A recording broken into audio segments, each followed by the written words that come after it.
Hola, muy buenos días. Mi nombre es Gabriel Montenegro Munguía, de la Escuela Superior de Medicina, cursando actualmente el segundo semestre de la carrera.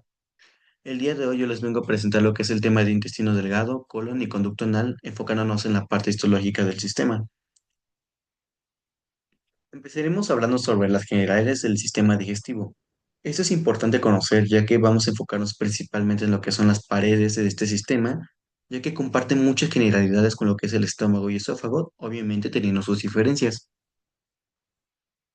Hablemos primero del peritoneo. El peritoneo decimos que es la membrana serosa más superficial con vasos nerviosos y linfa, los cuales están en el mesenterio. El mesenterio lo podemos observar en la parte de lo que es la capa serosa o va a compartir espacio con la capa serosa y como aquí bien nos dice que va a tener nervios y linfa. En este caso, en la imagen que les estoy presentando, podemos observar que lo que es la capa de la serosa va a tener lo que es pequeños vasos sanguíneos. Hay que recordar o hay que tener hincapié en que va a tener pequeños vasos sanguíneos muy diferentes a los que vamos a ver más adelante. Como se puede decir, va a decir que contiene la capa adventicia, que es un tejido conectivo laxo utilizado para fijar diferentes componentes, como los el duodeno, el colon ascendente y descendente. En este caso va a decir que tiene diferentes tipos, el peritoneo parietal, que se va a enfocar en la pared abdominal, y en el peritoneo visceral, que va a rodear las que son las vísceras. Aquí en la imagen que les estoy mostrando puede ver que va a tener las diferentes capas, que es la serosa, como podemos observar, que es la más superficial. Ahora bien, empezaremos ahora hablando sobre la muscular. La muscular, la submucosa y la mucosa. La muscular nos dice que son dos capas de músculo liso que poseen el plexo mientérico o plexo de Auerbach, que posee somas de neuronas, vasos y linfas. Realizan el movimiento peristáltico para el paso de alimentos. En este caso, aquí lo podemos observar. Como podemos ver, la muscular externa va a contener, o específicamente la muscular, va a contener de dos tipos. La muscular externa, que es la que tiene un rojo más prominente, y la muscular interna, que es un poquito un rosa más claro.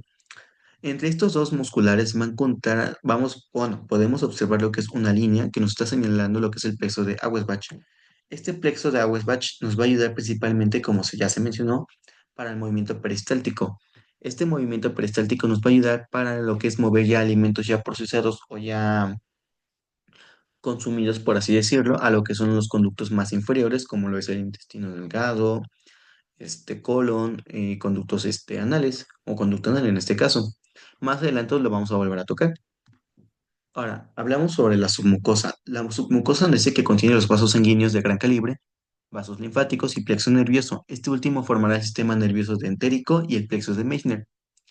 Para conocer un poquito más, decimos que el sistema nervioso entérico es una red de neuronas ubicadas en la pared del tubo digestivo que va a controlar de forma autónoma lo que son, por ejemplo, funciones como la motilidad intestinal, secreción y flujo sanguíneo. Es muy poco mencionado, sin embargo, es importante recalcar ya que se encuentra en esta capa. En cuanto al plexo de Meissner, decimos que su función principal va a ser regular la secreción de enzimas y líquidos, principalmente lo que es el flujo sanguíneo local. En este caso decimos que enzimas ya se mencionó o ya se habrá conocido en el tema de que son enzimas como son la amilasa, la peptidasa y la lipasa. Aquí lo podemos observar lo que es la submucosa, que como podemos ver se encuentra más interna o del lado de lo que es la muscular interna. Finalmente tenemos a lo que es la mucosa. La mucosa yo considero que es la más importante ya que va a tener especificaciones muy importantes que vamos a ver más adelante. Aquí, como bien nos dice, su función principal va a ser la protección de agentes externos, absorción de alimentos digeridos y principalmente la secreción. Secreción principalmente usando lo que son las glándulas. Esto hay que tener mucho hincapié, ya que lo vamos a ver más adelante. En este caso, aquí podemos observar la mucosa de color azul, el cual va a tener lo que es el epitelio, la lámina propia y la muscular de la mucosa. Todos estos aspectos los vamos a ver más adelante en los siguientes temas que podemos observar. Y enfocándonos ahora sí en lo que es el intestino delgado, abarcaremos diferentes temas, principalmente ahora hablaremos sobre su función. El función nos dice que el intestino delgado digiere los alimentos y absorbe la mayoría de los nutrientes. Todo eso principalmente lo vamos a hacer gracias a las vellosidades, no se preocupen, más adelante los vamos a hablar principalmente sobre qué hacen cada una. Decimos que va a liberar las hormonas digestivas y participa en la defensa inmunológica. Igual todo esto se va a ver muy relacionado con temas que vamos a ver más adelante. En generalidad de lo que es el sistema digestivo, en este caso principalmente el intestino delgado, decimos que abarca una longitud de 4 a 7 metros, va dependiendo de su edad, y se va a dividir en duodeno, yeyuno e ilion. El duodeno, como podemos ver, va a ser casi la continuación de lo que es la parte del estómago. El yeyuno va a ser la continuación del anterior y el ilion igual va a ser la continuación del yeyuno. Igual como se había mencionado ya anteriormente, va a contener las cuatro capas o las cuatro paredes, que va a ser la mucosa, la submucosa, la capa muscular y la serosa, o también conocida como el peritoneo. Ahora bien, ya enfocándonos un poquito más a lo que es las partes más específicas, empezaremos hablando sobre las especificaciones, lo que es el duodeno. El duodeno, como ya se mencionó, es la primera porción más corta de aproximadamente 25 centímetros y también la más ancha. Esto es muy importante recalcar, ya que va a tener características muy importantes que hay que recordar, a diferencia de, de los otros componentes. En la imagen que aquí podemos observar, nos dice que el duodeno, esta parte que son las vellosidades, van a ser más anchas las vellosidades a diferencia de lo que es el ilion y el yeyuno. Sin embargo, hay que recordar que únicamente la principal característica va a ser su anchura, ya que las demás van a tener características muy importantes y muy diferentes. Decimos que va a iniciar a nivel del píloro y terminará en el ángulo duodeno-yeyunal. Y ahora bien, eso hay que ponerle mucho hincapié. El duodeno es la única que posee glándulas de Brunner o la única que tiene glándulas de Brunner muy prominentes o simplemente que son visibles a grandes rasgos. ¿Qué quiere decir? A diferencia de lo que es el yeyuno y el ilion que no van a poseer, el duodeno es la única que sí va a poseer las glándulas de Brunner. Sin embargo, ¿qué son esas glándulas de Brunner? Igual vamos a tocarlas más adelante, pero para ir conociendo un poquito más de los conceptos, decimos que son principalmente glándulas secretoras. Esto hay que darle mucho hincapié. Pero, ¿qué van a secretar? En este caso van a secretar, por ejemplo, mucosa de tubos acinares, que van a producir que es la secreción alcalina, en este caso lo que es el bicarbonato, para la neutralización de lo que es del quimo del ácido del estómago. Aquí ahorita no se preocupen, nada más hay que recordar que son glándulas secretoras para regular el quimo. Más adelante los vamos a tocar más a fondo. Y ahora, bien, nos dice que su base va a poseer las criptas de Lieberkühn, que van a poseer las células de Panet. En este caso, es muy importante conocer las criptas de Lieberkühn, ya que las vamos a tocar en todo lo que es este tema, ya que son sumamente importantes. Igual las células de Panet. Algo que hay que hacer hincapié principalmente desde ahora es que las criptas de Lieberkühn y las células de Panet están siempre, siempre, siempre unidas. Bueno, casi siempre, ya que al final del conducto anal no van a estar relacionadas, pero pues más adelante les voy a explicar por qué. Igual, a grandes rasgos, lo que son las criptas de Lieberkühn se van a encontrar en las vellosidades que vamos a ver más adelantito. Ahorita nada más quiero que se queden con eso, de que las duodeno, lo principal es que van a tener mayor anchura, van a tener glándulas de Brunner, que son glándulas secretoras, y las células de Panet. Igual como pequeño spoiler, las células de Panet son células secretoras igual de péptidos, especialmente lo que es antimicrobianos, al igual que proteínas inmunomoduladoras, como lo que es la lisozima y la alfa-adenosina, que es básicamente la defensa de las criptas. Como les menciono, una de otras están sumamente unidas. Ahora bien, hablaremos acerca del yeyuno. El yeyuno, igual, aquí hay muy importante destacar en la imagen, es que nos dicen que el yeyuno, su principal característica a nivel físico, es que van a ser unas vellosidades muy largas o muy altas, por así decirlo. Ya vimos que el duodeno eran muy anchas. Estas no son anchas, sin embargo, sí son muy largas. Estas van a comenzar en el ángulo duodoyeyunal, que constituye las dos quintas partes de lo que es el intestino delgado. Va a tener un vaso quilífero bien desarrollado. El vaso quilífero igual lo vamos a ver un poquito más adelante, pero a grandes rasgos, el vaso quilífero va a ser un sistema de inmunológico. Pero no se preocupen, vamos a tocarlo más adelante. Ahorita nada más quiero que se queden con la que es un vaso quilífero bien desarrollado. Ahora bien, como ya les había dado un pequeño adelanto, este sí va a carecer de lo que son las glándulas de Brunner. No va a tenerlas, a diferencia de lo que es el duodeno. Y en este caso, lo mismo aquí va a tener lo que son las criptas de Lieberkühn, que va a tener las células de pared. Nada más lo más importante de aquí es que va a tener lo mismo que el anterior. Aquí van a ser más largas, pero no van a ser tan anchas. Y va a tener el vaso quilífero. Ahora bien, en cuanto al ilion o ilion, también conocido, aquí puede haber diferentes literaturas, ya que pues no todas nos van a manejar el mismo nombre, pero pues ambas son correctas. Decimos que constituye dos quintas partes y termina en la válvula ileocecal. Posee placas de Peyer, ahorita los vamos a tocar más a profundidad, y carece de glándulas de Brammer, igual como ya se les había mencionado. En cuanto a su característica física más importante es que a diferencia de las anteriores, decimos que van a ser más cortas. Ya vimos que el duodeno son más anchas, el yeyuno son más largas, aquí el ilion son más cortas. Sin embargo, la característica de lo que es el ilion es que tiene estas glándulas de Peyer. Sin embargo, ¿qué son las placas de Peyer? Ahorita los vamos a tocar, no se preocupen. Las placas de Peyer también son conocidas como las conglomerados linfonodulares y leales, que son considerados los sensores inmunitarios en el intestino delgado.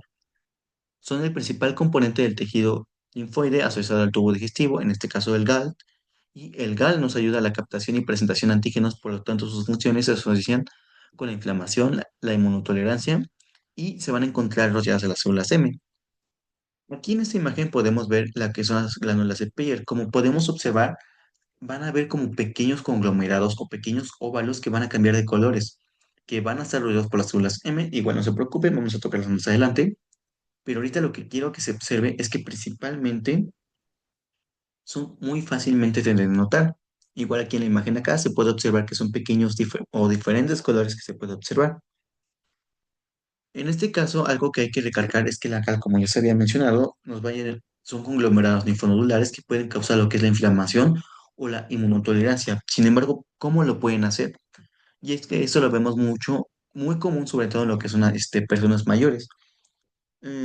Podemos decir que cuando la GAL va a detectar algo que considera peligroso, como lo son bacterias, virus o toxinas, va a activar las células inmunes que van a producir lo que es la citocina y los mediadores inflamatorios. Esto va a causar lo que es la inflamación. ¿Por qué? Porque va a encontrar, va a detectar algo peligroso. Sin embargo, ¿qué pasa cuando no va a haber una inflamación o no hay inflamación? Podemos decir que principalmente dice que cuando no hay algo peligroso como los alimentos o la microbiota normal, que son componentes no peligrosos, va a activar los mecanismos de tolerancia para evitar la inflamación innecesaria. Dice, entonces no es peligroso, entonces no hay problema, lo desactivamos. Básicamente podemos decir que las placas de Peyer son como activadores de respuesta inmune.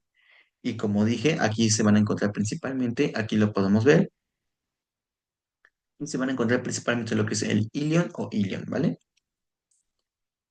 Ahora bien, vamos a ver los métodos de absorción. El intestino delgado utiliza métodos para la absorción de nutrientes y líquidos mediante 4 grados de plegamiento, pliegues circulares o válvulas de Kerr-Kerrin, vellosidades intestinales, microvellosidades, glándulas intestinales o criptas de Lieberkühn. Cada una la vamos a ir tocando más adelante poco a poquito, dando hincapié en sus principales características. Empezaremos hablando sobre los pliegues circulares. Son también conocidos como las válvulas de Kerr-Kerrin. Aquí hay que recalcar mucho que Kerr-Kerrin o Kerchin también pueden encontrarse en diferentes literaturas. Algunas la manejan con otra K y otras con otra H, ¿vale? Son centros de su mucosa que rodean la circunferencia de la luz intestinal y una de sus funciones es reducir la velocidad de desplazamiento del quimo, ubicados principalmente en lo que es el duodeno y el yeyuno. En esta imagen nos van a mostrar lo que son los pliegues circulares, que como ya los mencioné, se encuentran más cerca de la luz intestinal. Decimos que aquí los pliegues circulares son válvulas conminentes principalmente y aparecen como una serie de crestas orientadas en forma transversal que se extienden parcialmente alrededor de la luz. Como tal, no tienen una función muy específica más que recibir o reducir más bien la velocidad de desplazamiento del quimo principalmente.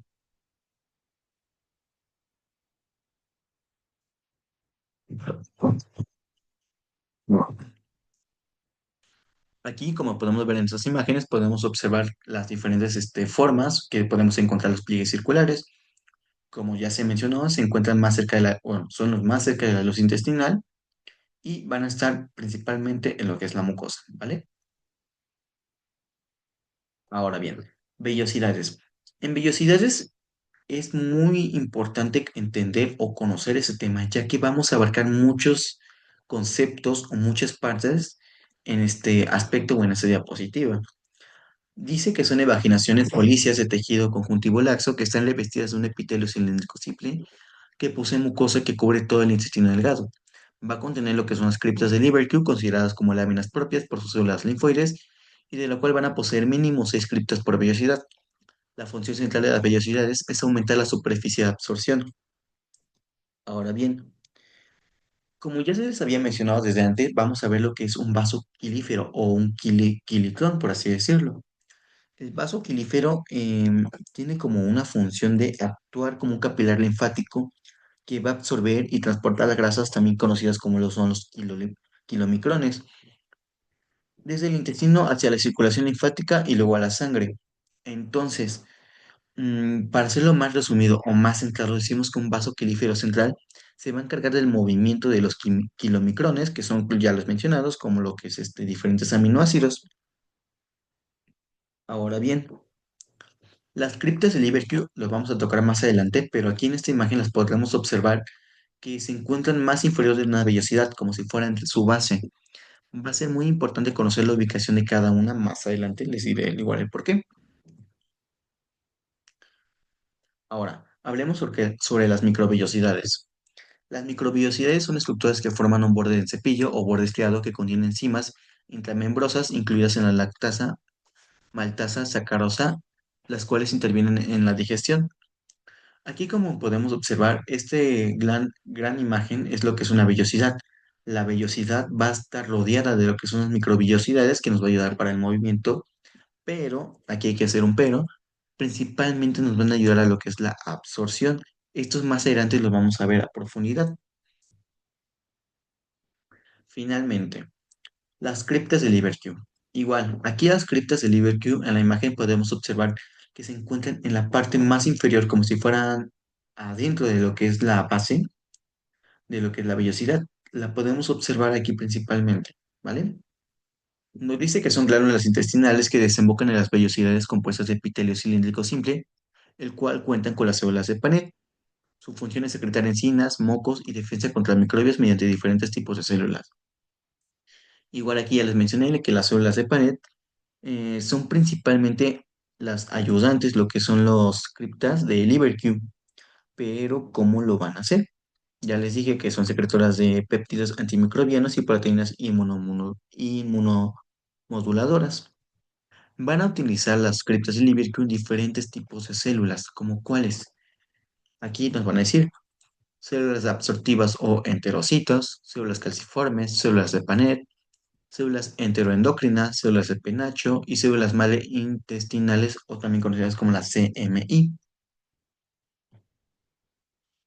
Ahora, cada una de estas células es importante conocer a profundidad ya que vamos a abarcar cada una porque van a encontrarse en todo lo que es el intestino delgado.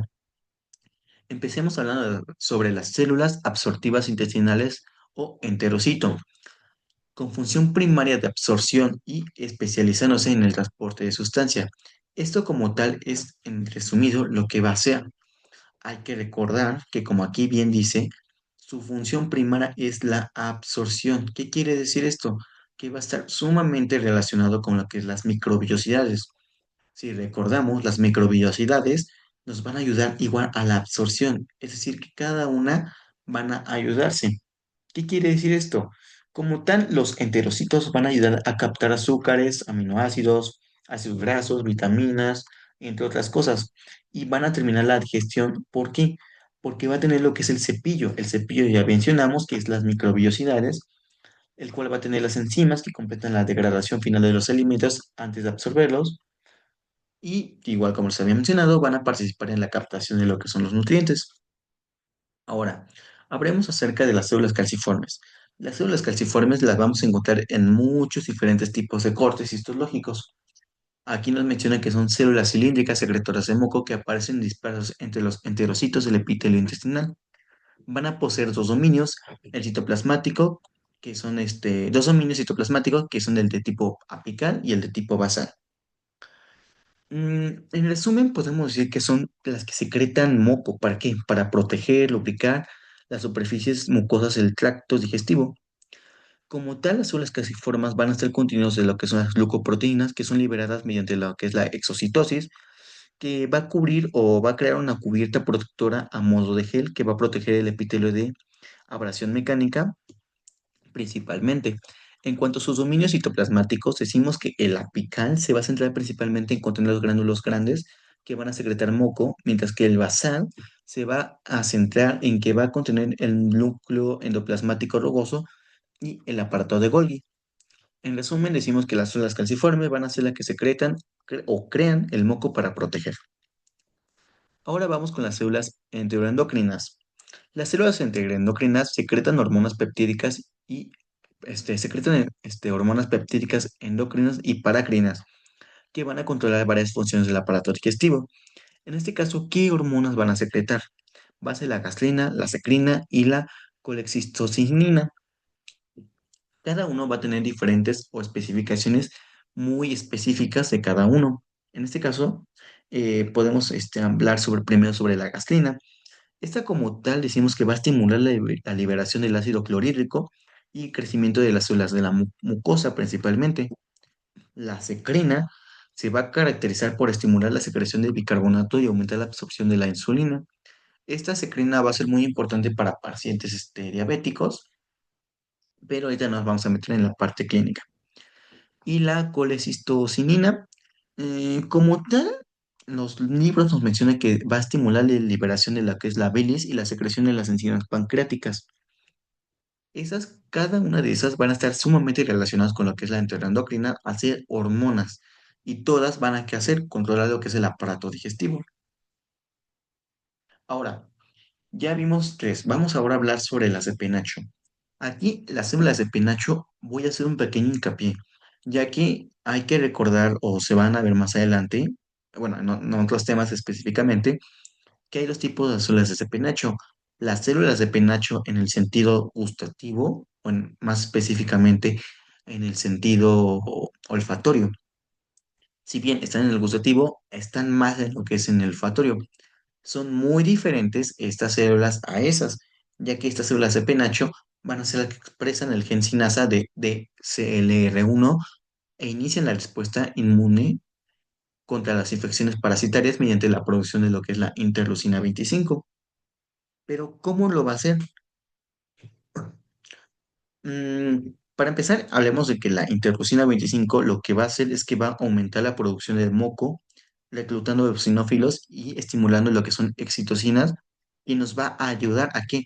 A eliminar lo que son los parásitos y a mantener la barrera del intestino, y esto principalmente hecho por lo que es la IL-13. Eso es lo que quiere hacer principalmente. La interleucina 25 va a ser la que pelee o va a expulsar lo que son las infecciones parasitarias.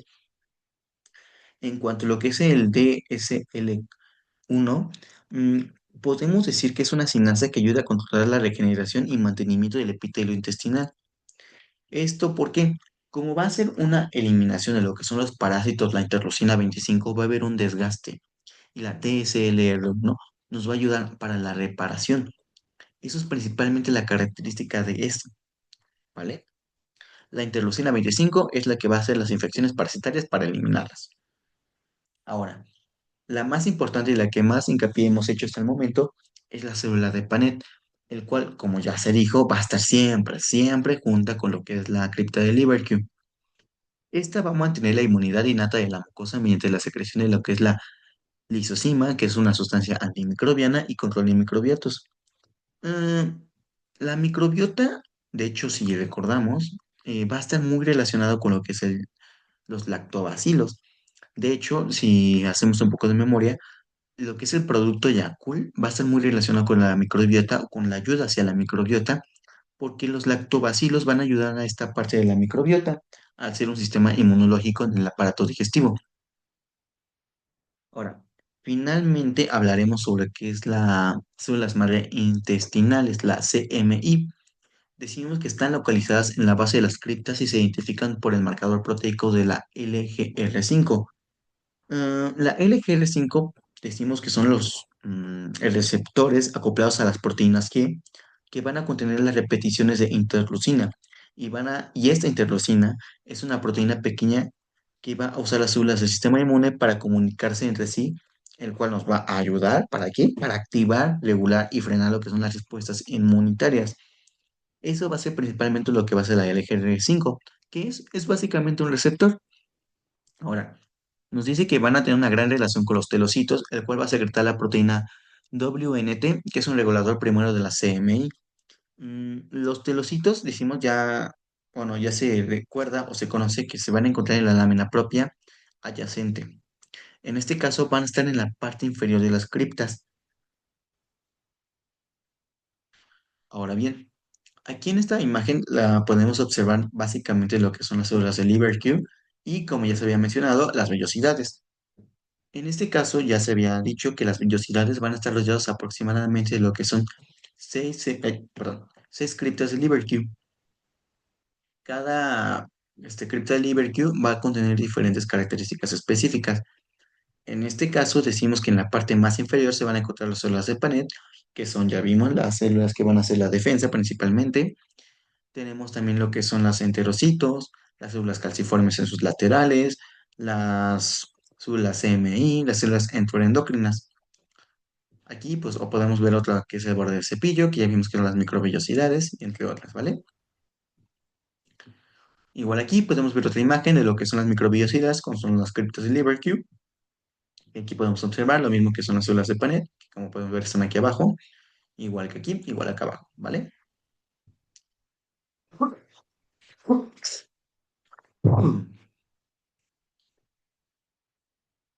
Ahora, hablaremos de las capas del intestino. Ya vimos un poco sobre qué hace cada capa del intestino de forma muy general del sistema digestivo. Ahora hablaremos específicamente sobre qué hace en el intestino delgado.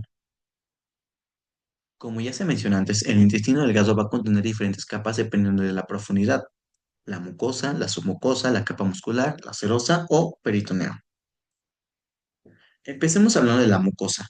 La mucosa dice que es la responsable de la segmentación y se encarga de secretar el moco y enzimas para proteger la pared intestinal contra los microorganismos y sustancias dañinas. Van a contener tres capas habituales, que es la de epitelio cilíndrico simple, lámina propia y muscular de la mucosa. Aquí podemos ver una pequeña imagen de lo que son lo que es la mucosa. Igual aquí podemos observar pequeñas microvellosidades y si hay microvellosidades va a contener lo que son los criptas de Livercube. Ahora, empezaremos acerca hablando sobre el epitelio, la primera capa que ya se mencionó. Decimos que el epitelio cubre las vellosidades y la superficie del espacio intervelloso, el cual posee células absorbentes superficiales. Contiene las microvellosidades cubiertas por la glucocálix y células M, que son células micropliegues o células con micropliegues, más bien. Antes de continuar, ¿qué son las células absorbentes superficiales? Como tal, decimos que las células absorbentes superficiales son células cilíndricas que son muy altas. Eso es muy importante de recalcar, el cual van a intervenir en la digestión terminal y la absorción del agua. Y también podemos decir que de los nutrientes. Algo que recordamos un poco que nos menciona la materia de bioquímica es que estas células nos van a ayudar para hacer la conversión a triglicéridos para una rectificación de los ácidos grasos. Ahora bien, igual como ya se mencionó, lo que es las células M, ahora sí, las células M que ya vimos que son las que van a estar muy relacionadas con lo que es la mucosa, son consideradas como enterocitos especializados en captar y transportar antígenos de la luz a la lámina propia, al igual que las células de penacho. ¿Qué quiere decir? Que toman o tomarán que son los microbios o partículas del intestino y se las entregarán a las células inmunes para realizar una respuesta inmunitaria. ¿A qué nos referimos? Que van a estar sumamente relacionados con el sistema inmune como pequeños asistentes, si así lo quieren ver. En cuanto a la lámina propia dice que son los que van a formar el núcleo de las vellosidades, teniendo una alta relación con las criptas de Livercube. Como ya se mencionó, las criptas de Livercube se van a encontrar relacionadas con la lámina propia al tener lo que son un sistema inmune para lo que es el sistema digestivo.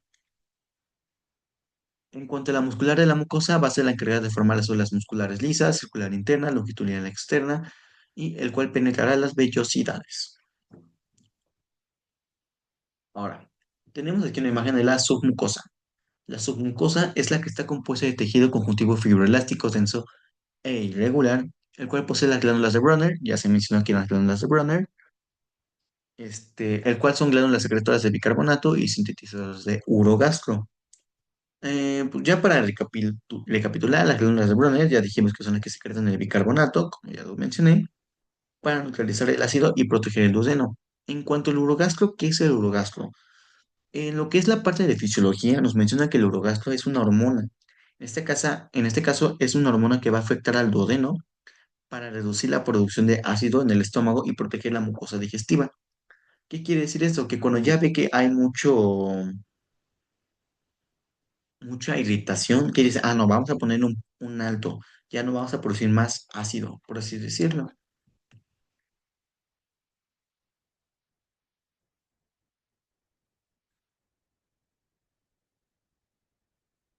Aquí podemos ver una imagen de lo que es la submucosa, el cual ya vamos a ver que tiene las glándulas de Bronner y la muscular de la mucosa de la muscular. Ya se menciona un poquito de esto. Igual aquí se puede ver en la misma imagen lo que son las vellosidades, ¿vale? La muscular externa. La muscular externa dice que está formado por células musculares lisas, perdón, formada por las células musculares lisas, la circular interna y la longitudinal, el cual va a poseer el plexo de Auerbach, ya se mencionó anteriormente, entre las dos capas externa y la interna. Su función principal de la muscular externa es la contracción peristáltica. Como recapitulación, dijimos que el plexo de Auerbach nos va a ayudar para el movimiento peristáltico. Sin embargo, es importante volver a mencionar para que no se nos olvide, ¿vale? Bueno, y ahora tenemos lo que es la serosa y la adventicia. La serosa y la adventicia dice que es la capa más externa serosa, que es una membrana lisa formada por peritoneo visceral. En este caso decimos que la serosa es la más externa, más externa de lo que es el tubo digestivo. Aquí les pongo una pequeña imagen ya completa de lo que son los cortes que ya vimos. Aquí podemos ver la MUC significa pues mucosa. MM significa la muscular de la mucosa, que es parte de la mucosa principalmente. La sub M, que es la submucosa. La GSB son las glándulas de la submucosa o las glándulas de Bromer, ya vistas anteriormente. La V, pues son las vellosidades que van a tener las criptas de Lieberkühn. La C nos va a decir que son los conductos. Estos conductos van a ser los conductos entre la mucosa y la submucosa. En la ME, pues ya vimos que es la muscular externa. Log, básicamente va a significar que es la capa longitudinal más externa de la muscular externa, mientras que CIR es la capa circular interna de la mucosa externa. Y acá abajito podemos ver lo que es la S, que es la de serosa. Igual una pequeña imagen que aquí les puse para que sea más fácil de diferenciar las capas de cada una. La mucosa, la submucosa, la muscular y la túnica serosa, ¿vale? La mucosa, vellosidades. Submucosa, las glándulas de Bronner. La muscular, pues ya vimos que tiene de hecho, aquí se puede ver un poquito lo que es la plexo de Auerbach y la serosa. Ahora, hablaremos acerca del intestino grueso. También puede tener nombre como colon.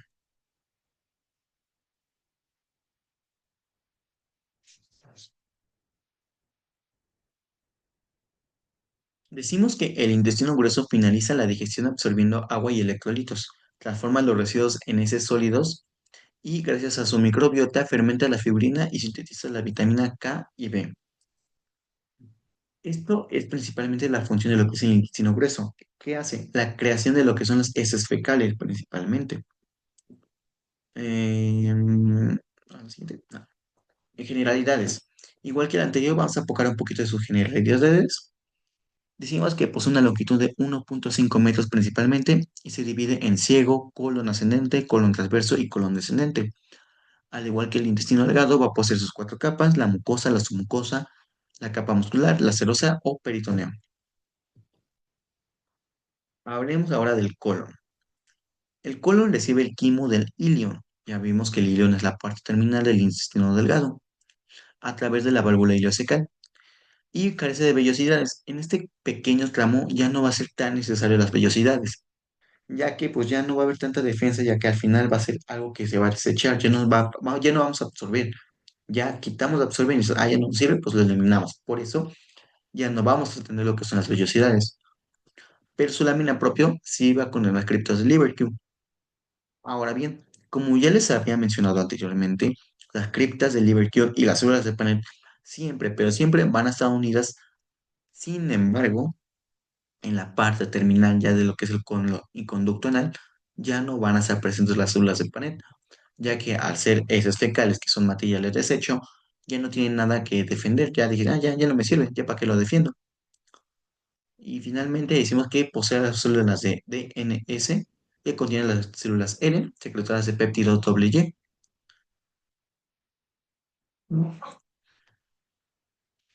Algo que hay que recalcar es que la válvula ileocecal, que ya mencioné, nos va a ayudar para, como un esfínter, por así decirlo, un esfínter anatómico que va a impedir el reflujo del contenido ileocecal al ilion, como una barrera. En cuanto a las células de DNS, significa sistema difuso neuroendocrino, y las células secretoras de péptido YY, decimos que son hormonas que reducen el apetito para hacer sentir la sensación de llenado. ¿Qué quiere decir esto? Esta sensación nos va a ayudar a poner un alto y evitar una sobrecarga alimentaria, principalmente para no haya un dolor estomacal. Igual aquí hablaremos acerca de la mucosa, de sus generalidades específicas. Nos dice que va a poseer una pared lisa sin pliegues circulares, que ya vimos que el músculo, el intestino delgado va a tener los pliegues circulares, sin embargo, aquí sí no va a tener lo que son los pliegues circulares o vellosidades, igual ya mencionado. Sin embargo, van a contar con abundantes glándulas intestinales carentes de células de panel. Su principal función es la absorción de agua, sodio, vitaminas y minerales mediante las células absortivas cilíndricas predominantes en las células calciformes. Ahora bien, la lámina propia. Lámina propia ya vimos que siempre o casi siempre se va a relacionar con lo que son las criptas de Lieberkühn. En este caso decimos que van a comparte casi todas las características del intestino delgado. Ve- Perdón, pero va a contar con características específicas o especiales como es la GAL. La GAL son células de folículos linfoides que hacen una protección y regulación inmunitaria principalmente. O meseta de colágeno, que es casi lo mismo, la única diferencia es que la meseta de colágeno pasa en los que tienen los protoglucanos y colágeno, el cual va a ayudar a la regulación del transporte de agua y electrolitos. Ahora, la muscular externa. Decimos que la muscular externa sí va a tener un poco más de diferencias, a diferencia de lo que es el intestino delgado, ya que va a tener diferentes movimientos, la segmentación y la peristáltica. Ahí te lo voy a mencionar. Dice que posee bandas musculares longitudinales llamadas las tenias de colon, que de hecho en un corte de anatómico o corte de cadáver son muy fáciles de ver, el cual va a penetrar las capas musculares internas circular para contraerse y formar las austras de colon. Como ya mencioné, produce las dos principales tipos de contracción, que son la segmentación y la peristáltica. En este caso, cada contracción va a ser una función diferente. La peristáltica son contracciones muy fuertes que, ¿qué van a hacer? Propulsar las heces grandes a distancia hacia el recto para sí, pues, para evacuarlas o para eliminarlas mediante ir al baño. En cuanto a la segmentación, son movimientos lentos de mezcla principalmente que maximizan el contacto con el contenido de la pared intestinal para absorber el agua principalmente. Y finalmente tenemos a la celosa o apéndice que contiene las bolsas de grasas conocidas como apéndices epiploicos. Aquí podemos ver un corte histológico de lo que es el intestino grueso, donde podemos ver cada una de las partes. Como se puede observar, son fácilmente detectables de que es casi igual que lo que es el intestino delgado, pero va a tener sus principales diferencias, como ya se mencionó anteriormente. Ahora, vamos a hablar un poquito sobre el ciego y el apéndice. Eh, el ciego formará una bolsa oculta distal a la válvula ileocecal, mientras que el apéndice es una vaginación delgada digitiforme que posee tejidos linfoides, del cual contendrá células de DNS, ya mencionado, que es el sistema difuso neuroendocrino, en sus criptas de Lieberkühn. Como tal, esta parte no hay mucho que recalcar, ya que pues es la parte ya mencionadas, más que bueno, más que la imagen que se podemos observar, el cual se puede observar que pues, es casi lo mismo en un cuerpo histológico. Si acaso los nódulos linfáticos se pueden observar más fácilmente aquí. Y si son nódulos linfáticos, va a estar muy relacionado con las criptas Lieberkühn. Ahora, algo que estuvimos mencionando y no tocamos o casi no mencionamos es la microbiota. Pero, ¿qué es la microbiota? ¿Y por qué la microbiota se ayuda con los lactobacilos? Ya dijimos que los lactobacilos vienen del Yakult, el Yakult tiene lactobacilos, los lactobacilos ayudan a la microbiota. Pero como tal, la microbiota intestinal es el conjunto de microorganismos que van a vivir de forma natural en el intestino, pero principalmente en el colon. Va a estar compuesta por bacterias que ayudan a digerir y fermentar alimentos producidos por vitaminas como la K y algunos del complejo B. También actúa como la defensa para impedir el crecimiento de microbios dañinos y regulan el sistema inmunológico. Aquí podemos ver cómo se ve la microbiota en un microscopio. Ahora, finalmente hablaremos sobre el conducto anal y el recto.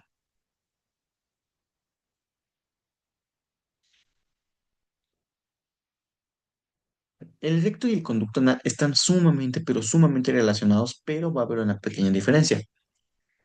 Nos dice que el recto es la porción terminal del tracto intestinal y la continuación del colon sigmoide que se divide en dos porciones. La parte superior, que es la que va a contar con abundantes criptas de Lieberkühn, pero carentes de células de Paneth, hay que recordar, y folículos linfoides, mientras que la parte inferior cuenta con 8 a 10 columnas rectales o anales longitudinales permanentes. Decimos que el conducto anal, por así decirlo, es la parte inferior del recto. De hecho, aquí en la imagen lo podemos observar que el conducto anal ya es la parte inferior de lo que es el recto. ¿Por qué? Aquí podemos ver más específicamente que el conducto anal, como ya se mencionó antes, es la parte más distal del recto, el cual posee las criptas de Lieberkühn cortas y columnas anales, las columnas anales rectales de Morgagni, perdón, que van a formar las válvulas anales separadas por senos anales, el cual evitan la fuga de material fecal por el ano. Aquí podemos ver las válvulas anales, el esfínter anal externo y el esfínter anal interno. Ahora, aquí se ve básicamente cómo se ve el recto y el conducto anal. Como ya les mencioné, el recto y el conducto anal básicamente son lo mismo, simplemente que el conducto anal es la parte inferior del recto. Pero, aquí hay que hacer un pero, el conducto anal va a dividirse en tres partes: la zona colorectal, la zona de transición anal y la zona escamosa. A grandes rasgos decimos que la zona colorectal, decimos que se encuentra en la tercera parte superior del conducto anal y contiene el epitelio cilíndrico simple, que va a tener muchas características similares con las del epitelio del recto. En cuanto a la zona de transición anal, decimos que va a ocupar el tercio medio del conducto anal y constituye la transición entre el epitelio cilíndrico simple de la mucosa rectal y el epitelio plano estratificado de la piel perianal. Finalmente tenemos que la zona escamosa, decimos que se encuentra en la tercera parte inferior del conducto anal y esta va a estar revestida por epitelio plano estratificados de tipo escamoso que es continuo en la pared parietal. Ahora, finalmente ya vamos a hablar algo de que no nos estuvimos saltando bastante, que son los diferentes tipos de epitelio que vamos a encontrar. Esta tabla va a abarcar casi todos los epitelios que están en el sistema digestivo, pero nosotros nos vamos a centrar principalmente en lo que es el duodeno, el yeyuno, el ilion, el colon, el recto y el conducto anal, ¿vale?